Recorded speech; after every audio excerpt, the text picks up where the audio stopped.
Di daerah Mosul, Irak, terdapat sebuah kampung bernama Ninawa yang penduduknya berpaling dari jalan Allah yang lurus dan malah menyembah patung dan berhala.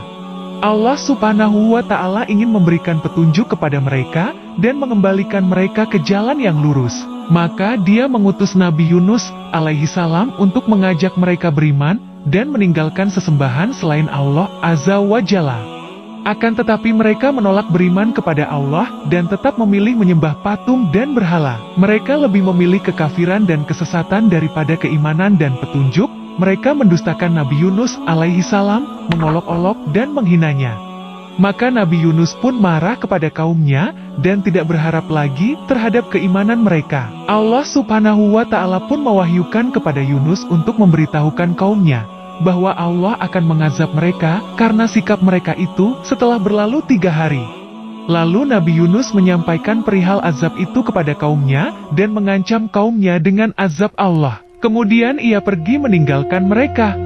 Ketika itu, kaum Yunus telah mengetahui bahwa Nabi Yunus telah pergi meninggalkan mereka, sehingga mereka yakin azab akan turun dan bahwa Yunus adalah seorang nabi, maka mereka segera bertaubat kepada Allah Subhanahu wa Ta'ala, kembali kepadanya, dan menyesali sikap mereka. Ketika itu, kaum lelaki, wanita, dan anak-anak menangis karena takut azab menimpa mereka. Dan mereka berdoa dengan suara keras kepada Allah Azza wa Jalla agar azab itu diangkat dari mereka. Saat Allah melihat jujurnya taubat mereka, maka Dia menghilangkan azab itu dari mereka serta menjauhkannya. Allah Ta'ala berfirman, "Dan mengapa tidak ada penduduk suatu kota yang beriman, lalu imannya itu bermanfaat kepadanya selain kaum Yunus? Ketika mereka, kaum Yunus itu, beriman, kami hilangkan dari mereka azab yang menghinakan dalam kehidupan dunia, dan kami beri kesenangan kepada mereka sampai kepada waktu yang tertentu." Quran Surah Yunus 98. Setelah peristiwa itu, Yunus tetap meninggalkan kampung kaumnya, karena marah padahal Allah belum mengizinkannya. Maka Yunus pergi ke tepi laut, dan menaiki kapal. Pada saat Yunus berada di atas kapal, maka ombak laut menjadi dahsyat, angin menjadi kencang, dan membuat kapal menjadi oleng hingga hampir saja tenggelam. Oleh ketika itu, kapal yang ditumpangi membawa barang-barang yang berat. Lalu sebagiannya dilempar ke laut untuk meringankan beban.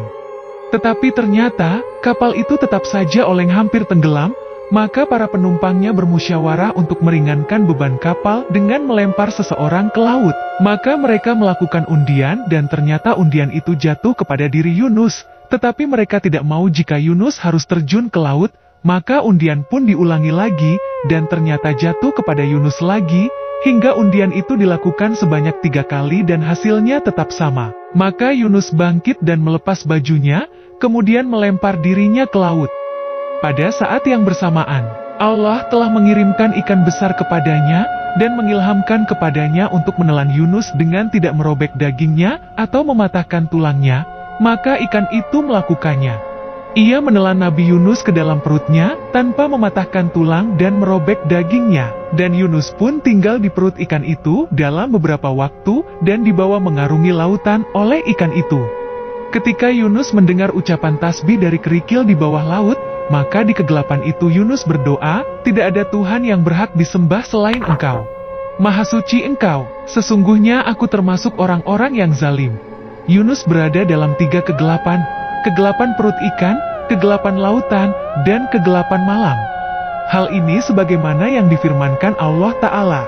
Dan ingatlah kisah Zunnun, Yunus, ketika ia pergi dalam keadaan marah. Lalu ia menyangka bahwa kami tidak akan mempersempitnya, menyulitkannya, maka ia menyeru dalam keadaan yang sangat gelap, bahwa tidak ada Tuhan yang berhak disembah selain Engkau. Maha suci Engkau, sesungguhnya aku termasuk orang-orang yang zalim. Maka kami telah memperkenankan doanya, dan menyelamatkannya daripada kedukaan. Dan demikianlah kami selamatkan orang-orang yang beriman. Quran Surah Al-Anbiya 87-88. Para ulama berselisih tentang berapa lama Nabi Yunus tinggal di dalam perut ikan. Menurut Qatadah, 3 hari. Menurut Abu Ja'far As-Sadiq, 7 hari.